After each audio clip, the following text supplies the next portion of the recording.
لوگوں نے دیکھا کہ حضور مفتی اعظم ہند کی ذات کس طرح سے فتنوں کو روکے ہوئے تھی، سنیت اور فتنوں کے درمیان مضبوط دروازہ بن کر حائل تھی، اور اس ذات پاک کے دنیا سے پردہ فرما جانے کے بعد یہ دروازہ کھل جاتا ہے بلکہ ٹوٹ جاتا ہے۔ بخاری و مسلم کی متفق علیہ حدیث پاک ہے حاضرین محترم کہ حضرت عمر فاروق اعظم نے صحابہ کرام سے دریافت کیا کہ کسی کو فتنوں کے متعلق حدیث پاک یاد ہے؟ تو حضرت حذیفہ بن یمان فرماتے کہ ہاں مجھے یاد ہے، اور وہ مال و دولت اور اہل و عیال کے فتنوں کے متعلق حدیث سنانے لگے۔ تو حضرت عمر نے فرمایا کہ نہیں، میں ان فتنوں کے متعلق دریافت نہیں کرتا ہوں، میں ان فتنوں کے متعلق پوچھتا ہوں التی تموج کموج البحر، وہ فتنے جو سمندر کی طرح موجیں ماریں گے۔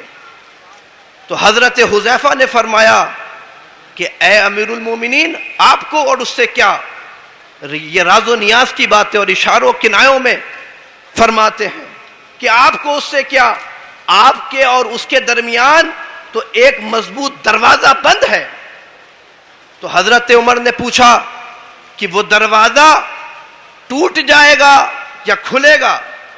حضرت حذیفہ نے فرمایا بلکہ ٹوٹ جائے گا۔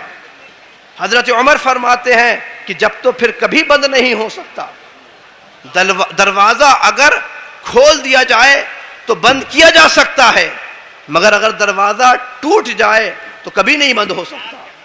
حضرت مسروق نے حضرت حذیفہ سے پوچھا کہ وہ دروازہ کون ہے؟ حضرت حذیفہ نے فرمایا وہ دروازہ حضرت عمر ہے۔ حاضرین محترم، تاریخ اسلام پر جن کی نظر ہے وہ یہ بات جانتے ہیں کہ حضور عمر فاروق اعظم کے وصال سے اسلام و مسلمین پر فتنہ و فساد کا دروازہ کھلتا نہیں ہے بلکہ ٹوٹ جاتا ہے۔ اسی طرح آج بر صغیر ہند و پاک کے سواد اعظم اہل سنت و جماعت کی تاریخ پر جن کی نگاہ ہے وہ بھی یہ بات جانتے ہیں کہ حضور مفتی اعظم ہند کی ذات بابرکت اہل سنت کی شرازہ بندی اور فتنوں سے تحفظ فراہم کرنے میں حضور عمر فاروق اعظم کی پرتوں اور عکس جمیل تھی۔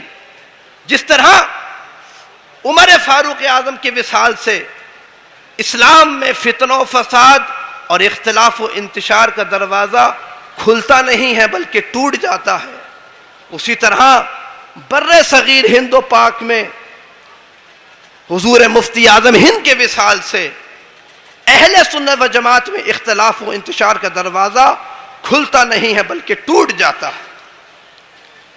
حاضرین محترم، وہ دروازہ جو حضرت مفتی اعظم ہند کے وصال سے ٹوٹ گیا تھا، اس دروازے کو جوڑا تو نہیں جا سکا، مگر حضور تاج الشریعہ نے حضور مفتی اعظم ہند کے طریقے اور ان کی روش پر چلتے ہوئے بہت سارے فتنوں کا سد باب کر رکھا تھا۔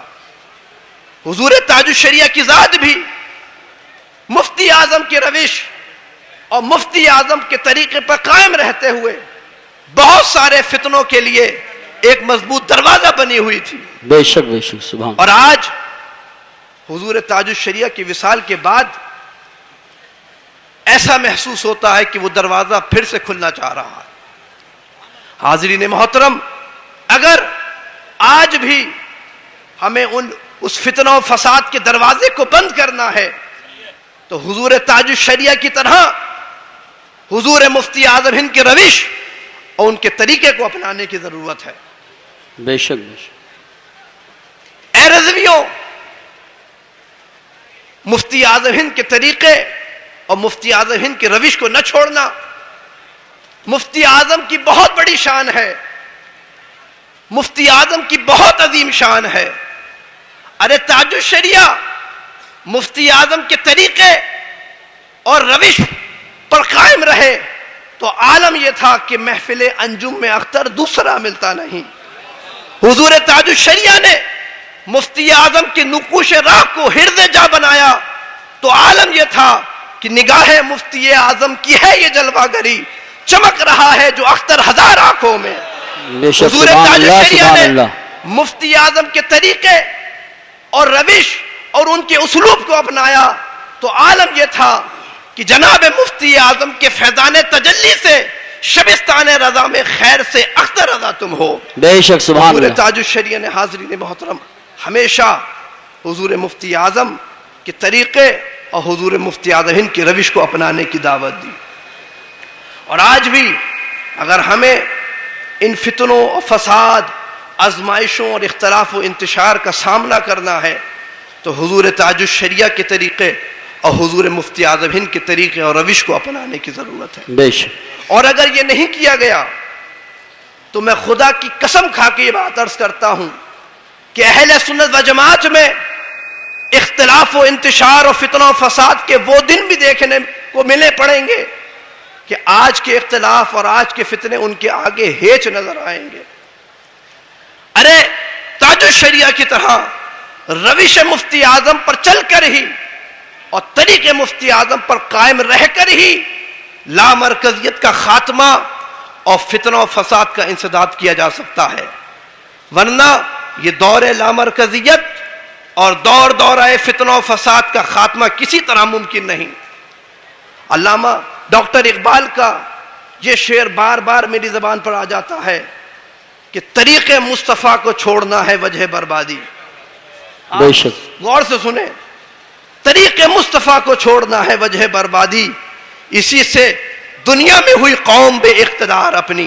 ارے ہندوستان کی سرزمین پر طریق مصطفیٰ رضا کو چھوڑنا بھی طریق مصطفیٰ جان رحمت صلی اللہ تعالی علیہ وسلم کو چھوڑنے کے مترادف ہے، کیونکہ مجھے بتاؤ وہ کون سی ایسی شاہراہ ہے جس پر مصطفیٰ رضا نے مفتی اعظم مصطفیٰ جان رحمت کے طریقے اور ان کی سنت کو چھوڑا ہو۔ مفتی اعظم، ہمارے مفتی اعظم کی یہ شان تھی حاضرین محترم کہ آج بخاری و مسلم پڑھنے والا اگر یقین و اذعان سے یہ کہہ سکتا ہے کہ میں نے مصطفیٰ جان رحمت صلی اللہ تعالی علیہ وسلم کے اقوال سنے اور پڑھے، تو اسی طرح حضور مفتی اعظم مصطفیٰ رضا کے شب و روز دیکھنے والا بھی یقین و اذعان سے کہہ سکتا ہے کہ میں نے مصطفیٰ جان رحمت صلی اللہ تعالی وسلم کے افعال و اعمال کا جلوہ دیکھا، اسوہ حسنہ کا پیکر دیکھا، صراط مستقیم کا پتہ دیکھا اور راہ خدا کا سراغ پایا، کیونکہ تیرے غلاموں کا نقش قدم ہے راہ خدا، وہ کیا بہک سکے جو یہ سراغ لے کے چلے۔ سبحان اللہ سبحان اللہ۔ حاضرین محترم، تو یہ یہاں پہ مصطفیٰ رضا مراد لے کر بھی پڑھ سکتے ہیں، اور پڑھیے طریق مصطفیٰ کو چھوڑنا ہے وجہ بربادی۔ آج بر صغیر میں بھی طریق مصطفیٰ رضا کو چھوڑنا بھی وجہ بربادی ہے۔ بے شک حاضرین محترم، اے رضویوں، مفتی اعظم ہند تاج الشریعہ کے طریقے اور تاج الشریعہ کی طرح مفتی اعظم ہند کے طریقے اور روش کو نہ چھوڑنا، اور مفتی اعظم ہند کے نعرے کو بھی مٹنے نہ دینا۔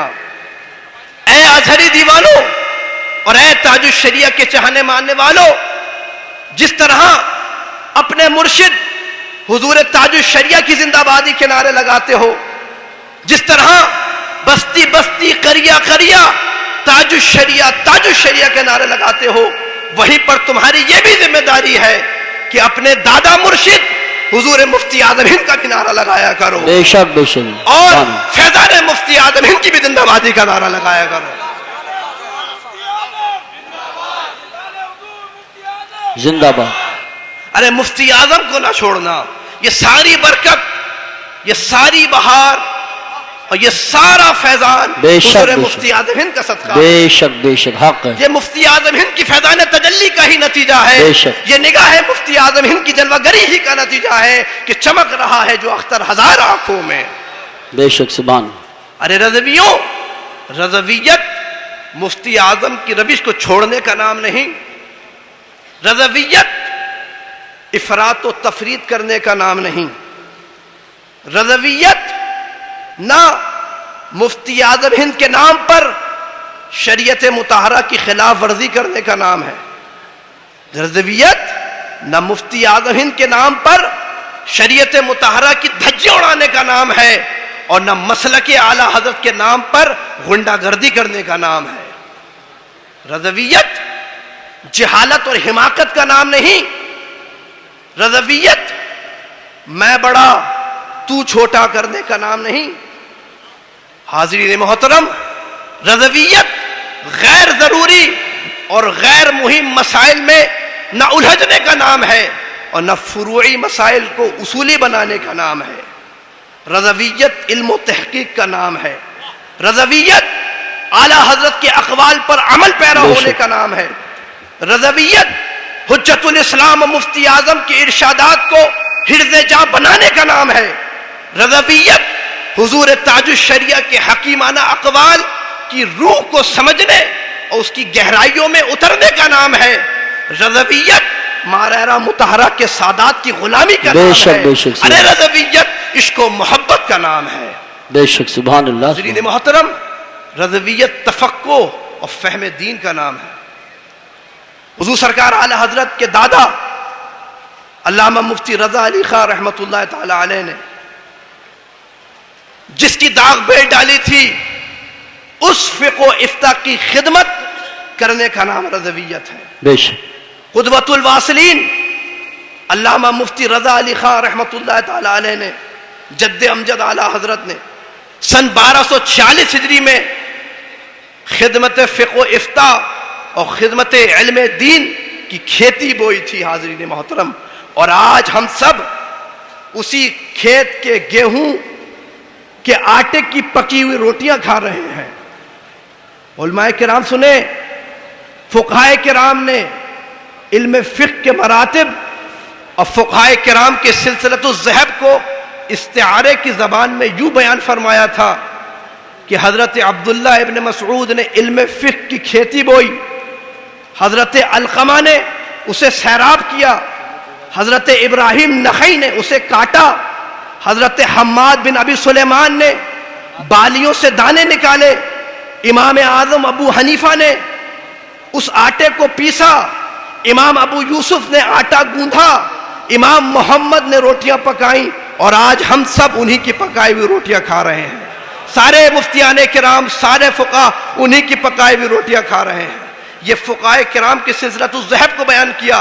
میں فقہاء کرام سے اس استعارے کو استعارتاً لیتا ہوں، اور رضویت اور بریلی کے خدمت فقہ و افتاء کی تاریخ تمثیلاً اور تفہیماً عرض کرتا ہوں کہ اعلیٰ حضرت کے دادا علامہ رضا علی خان نے بریلی میں سن 1246 ہجری میں خدمت فقہ و افتاء اور رضویت کی کھیتی بوئی تھی۔ اعلیٰ حضرت کے والد علامہ نقی علی خان نے اسے سیراب کیا، پھر اعلیٰ حضرت امام اہل سنت مجدد دین و ملت نے اسے سرسبز و شاداب رکھا، اس کی حفاظت و صیانت فرمائی، اور جب وہ پک کر تیار ہو گئی تو کاٹ کے عطا کیا۔ حجت الاسلام نے بالیوں میں سے دانے نکالے، حضور مفتی اعظم نے اس آٹے کو پیسا، مفسر اعظم اور ریحان ملت نے آٹے کو گوندھا، اور تاج الشریعہ نے روٹیاں پکائیں، اور آج ہم سب ان کی پکائی ہوئی روٹیاں توڑ رہے ہیں۔ سبحان اللہ، سبحان اللہ، ماشاء اللہ، بہت